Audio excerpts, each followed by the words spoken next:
Gail, first, your reaction to Netanyahu being voted out of power. I mean, it is a new moment, but what that new moment is going to bring, stay tuned, because I think there's going to be a celebration of anybody but Bibi, right? There's going to be a lot of celebration for those who had worked for some time to complete a dozen years of rule from Netanyahu, leadership from Netanyahu. The question now is how a coalition that has really been unified by being not Netanyahu then governs and leads. And your sense of what it means for the U.S.'s relationship to Israel? I mean, I think for the most part, there is a real possibility for the continuation of what has been a very important relationship for Israel, and one that President Biden has been very clear about in his statement will continue to be a priority for the United States.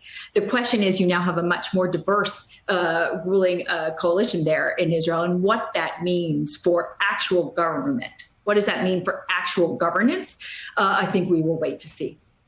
Of course, there is a very big meeting happening this week. Here's what Putin recently said about Biden in an exclusive interview with NBC News.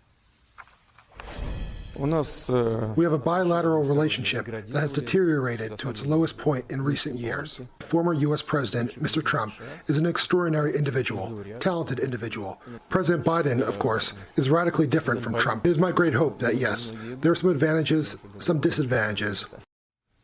What are some of the biggest obstacles Biden is facing ahead of their meeting on Wednesday?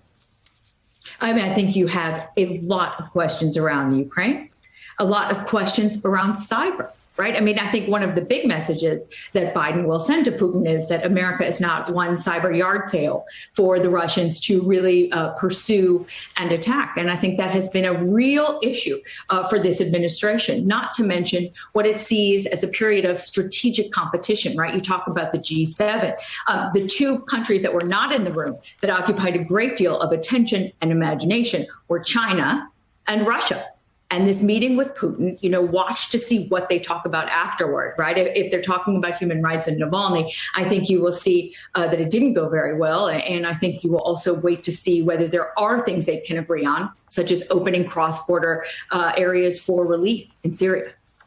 An official G7 communique announced agreements among the G7 leaders on a wide range of topics, such as providing at least 1 billion vaccine doses to the rest of the world, adopting Biden's Build Back Better approach to the global economy, and fair global trades.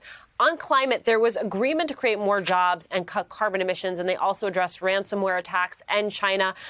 A lot there. What does this signal about how world leaders are welcoming Biden seeking to work again with the U.S.?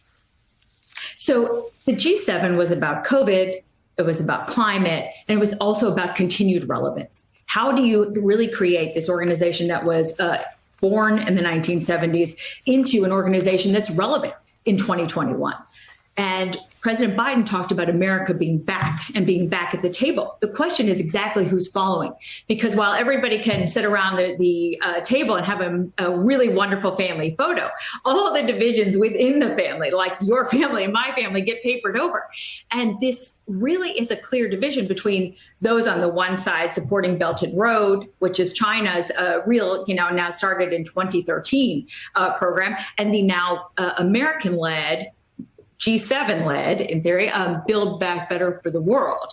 And you have really a battle of two different worldviews. The Americans trying to get the Italians and the Germans to say, yes, China is not just as somebody you can trade with and not somebody that we just need climate change agreements with, but also a potential competitor in terms of values. And what Germany and Italy and other members of the G7 come to see, whether they come to agree with that U.S. worldview, I think stay tuned.